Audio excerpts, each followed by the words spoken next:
Okay, so now we get to joining data frames in pandas. Now this was a huge topic for us in SQL, but pandas has its own way of going about doing things. And even though it is the same sort of operation, there are things we need to watch out for when joining data frames in pandas. Not because pandas is worse, it's not worse at joining data frames in SQL, but because the kinds of data we might be working with in pandas are not so carefully curated as the tables we might have in a relational database. So there are more problems that might exist when we work with pandas, and pandas provides tools for catching these problems. So we'll talk about that too. Just a piece of terminology before we get started.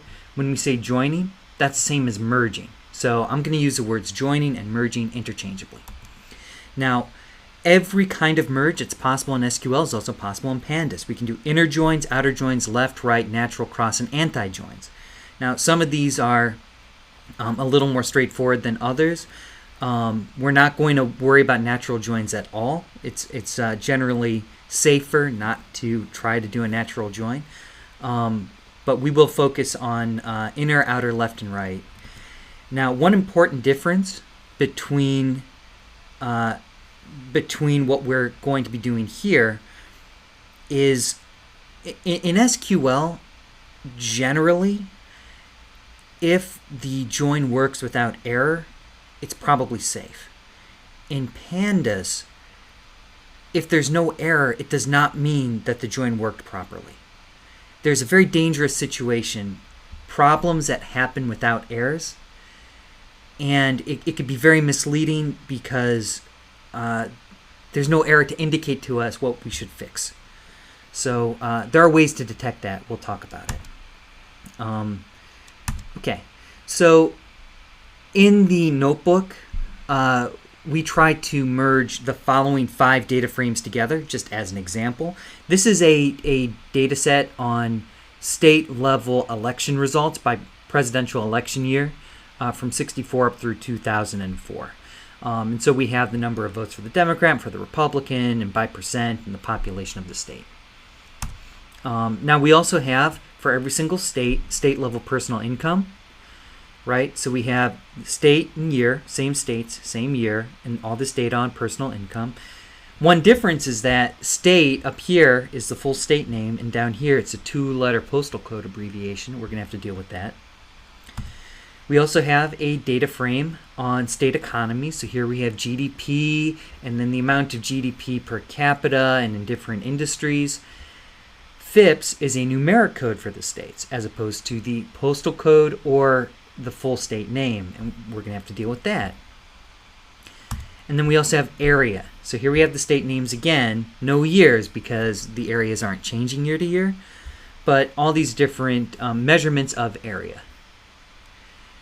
Now, finally, because we have FIPS and state name and the postal code abbreviation, we need another data frame that's called a crosswalk, something that helps us to match state to postal code to FIPS. In general, whenever you have multiple versions of the same ID, you're going to need something like a crosswalk that matches one ID to the next, and that's what we have here. Okay? And so the example, and you can follow along in the notebook, please do, merges all of these together, but as we merge them all together, we also check for problems as we do. Okay? So here, to demonstrate how the PD merge function works, let's start by joining the elections data frame with the crosswalk that's displayed here. That'll be our first step. Okay, so it works like this. The function to join data frames in pandas is pd.merge. We're going to write one data frame, then the other. The first one we write is the left data frame.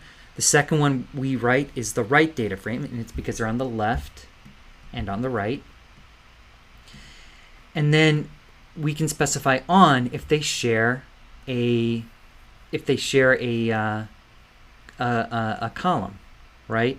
So in this case, both the crosswalk and the election data have state with a capital S, and so we merge. The result is that we have the election data again, but we now also have FIPS and ST code.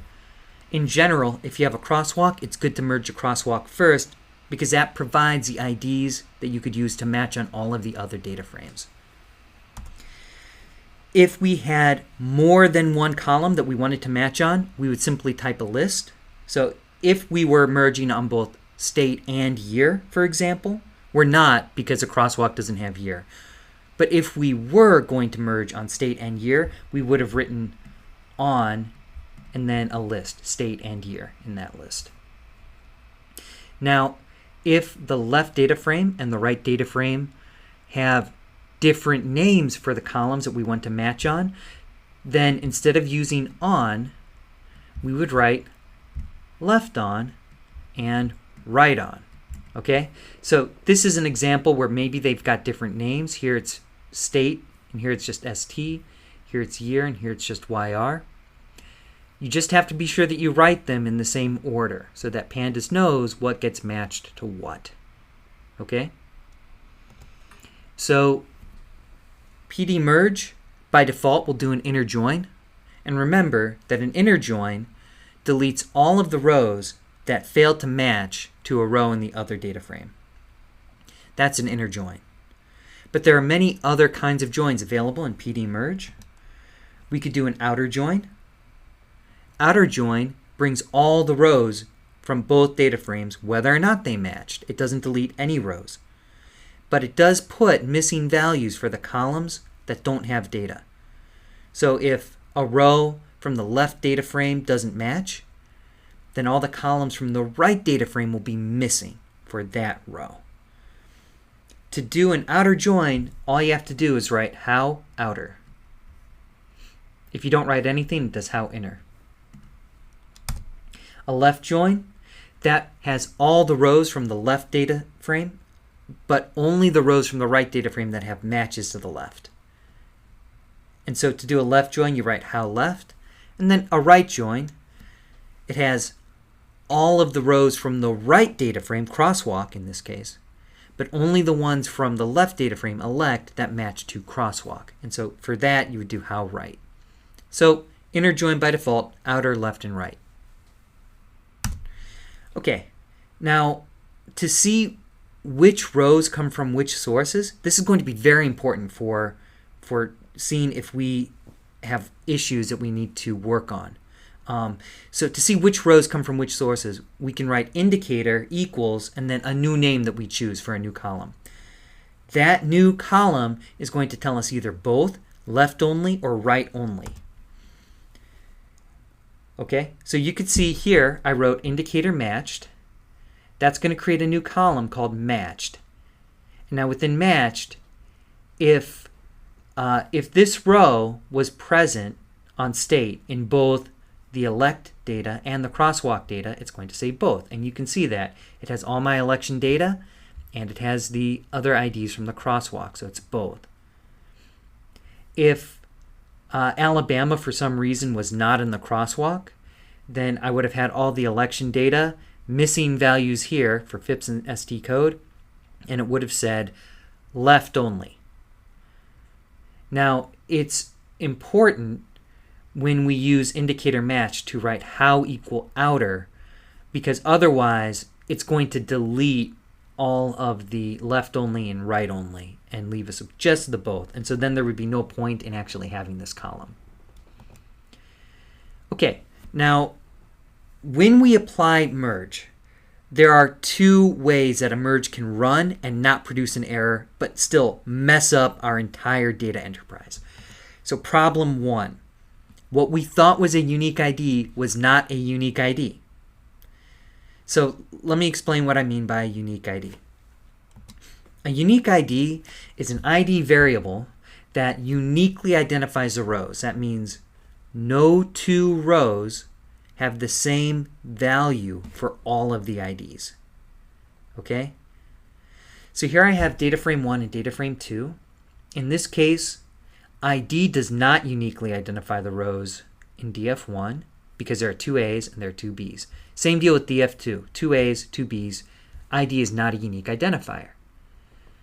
Now, if I just ran this merge in a naive way and I didn't check to see, is this actually a unique ID, then it's going to do something very weird. When I merge df1 and df2, it's going to do this. Okay, so here I'm merging df1 and df2 on ID, and it gives me, instead of the 4 rows that each one of these have, I've got 8 rows. It doubled the number of rows. And take a look at what it did. I had 150 and 200, here minus 20, minus 75. It gave me all 4 possible combinations of those two. So instead of matching 150 to minus 20, it gave me all pairwise combinations, just like what happens with cross join in SQL. So this is very, very wrong. This doubled the number of rows in an artificial way. We can't double the number of rows in our data set artificially, in which rows are matching to like all possible combinations. Like that's corrupted data. If this happens, then everything we do subsequent to this is wrong. It doesn't matter what kind of machine learning we use. It's garbage in, garbage out. So how do we prevent this problem? The merge ran without errors. So it's so easy to be thoughtless and for this to occur. Now, either you know that the ID is not actually a unique identifier, or maybe there was a mistake. Maybe they duplicated rows without telling anybody, and now that's our problem. Well, okay. A merge like the one I just showed you is called a many-to-many merge because every row in the left data frame matches to more than one row on the right. At the same time, every row in the right data frame matches to more than one row on the left. So when that happens, that is what leads to getting artificially more rows than you actually have, and that's a problem. Generally speaking, a many-to-many join is almost never what we want to do, and if it happens, it's a mistake.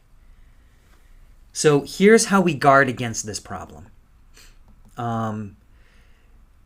We could have a one-to-one merge. We might expect this, where every row in the left data frame matches to one at most row on the right, and vice versa.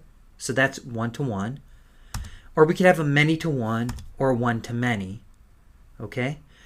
The first thing we have to do is set our expectation in our own heads. We're going to merge 2 data frames, and we have to say to ourselves, is this a one-to-one merge? Is this a many-to-one merge? Or is this a one-to-many merge? What do I expect? Get a clear answer to that question for yourself first. Okay? Once you have an answer to that question, and you have a clear expectation, then we can use the validate argument within PD merge, and we can now generate an error if our expectation is not met. Generating an error is a very good thing because if there's a problem, I want to see an error. I don't want it to run without an error. So the way it works here, I think about the election data and the crosswalk data. What kind of merge should this be? Well, the election data has one row for every state and every presidential election year. The crosswalk is just every state. So there should be many rows in the elect data that match to one row in the crosswalk. So this is a many-to-one merge. So first I set that expectation in my own head. Then I run the merge again, but this time I write validate many-to-one. Now it's going to check whether this is indeed a many-to-one merge. And if it's not, if it's somehow many-to-many, then it's going to throw an error. And now I know, oh, wow, I better look through this, find the duplicates, and figure out what the heck is going on here. So I strongly encourage you to use that validate argument when you merge. Okay, problem 2 with merges. Rows should be matched, but they are not matched. There are 2 reasons why rows might not be matched. The first reason are differences in coverage. So between the left and the right data frame, they cover different people, or they cover different countries or years or whatever it is that the rows represent, right? So if there are differences in coverage, this data frame goes from 1990 to 2015, and the other one goes from 1995 to 2020. There are 5 years in the 90s and the 5 most recent years that are not shared. They just have different time coverages. We can't do anything about differences in coverage other than collect more data. And that's often not possible. So differences in coverage, we just kind of have to shrug and move on. But the other reason why rows might not be matched, we can do something about. Rows might not be matched because of spelling. This is especially true if we're dealing with things like states or countries. So it's possible that we have 2 data frames that talk about countries. In one data frame, it's USA, and in the other, it's United States. When we go to merge, USA is registered by Python as different from United States. So it doesn't match. And as a result, if we try and do an inner merge, we lose all our data on the United States, which is a problem. So we have to go back to the data frame and edit the individual ID cells so that they match using the categorical techniques we had in the last module. So the technique for dealing with this is to perform an outer join with indicator matched, and then to filter the data to the rows for which matched is not equal to both. And that will show us the rows that didn't match. Once we see the rows that didn't match, we can decide why didn't they match. Is it because of a difference in coverage, or is it a difference in spelling? Okay, so here's an example. Okay, so this comes from the notebook. And so again, I strongly encourage you to go and read through those examples in the notebook. But the very last step, after I've merged together the election data with the crosswalk, the income data, and the economy data, the last step is to merge the area data. Now, I put the 4 merge data frames into an object called merge data. I'm going to merge it with area. So what I'm going to do is I'm going to do an outer merge with indicator matched. I use left on and right on because they've got slightly different names for state, capital S, lowercase s. I'm also going to validate that this is a many-to-one merge because area doesn't have year. I'm going to set that not as merge data, but as like a second Python variable, merge test. And then I'm just going to query if matched is not equal to both. And then I just want to look at these columns, okay? When I do, it looks like this. So I have a value of DC that's in the merged data only and not in area. And then I've got District of Columbia in area, as well as Puerto Rico, Northern Mariana Islands, and so on, okay? We've got 2 different reasons here for not being matched. One is DC and District of Columbia. This is a difference in spelling. This should match, but it's not. So we have to go back and fix this. We have to use our categorical techniques to change District of Columbia to DC, and then it will match. We also have differences in coverage because area includes Puerto Rico and the various islands, but the other data sets do not. We can't do anything about that because most of our data is state level and doesn't include the territories. But we can do something about DC.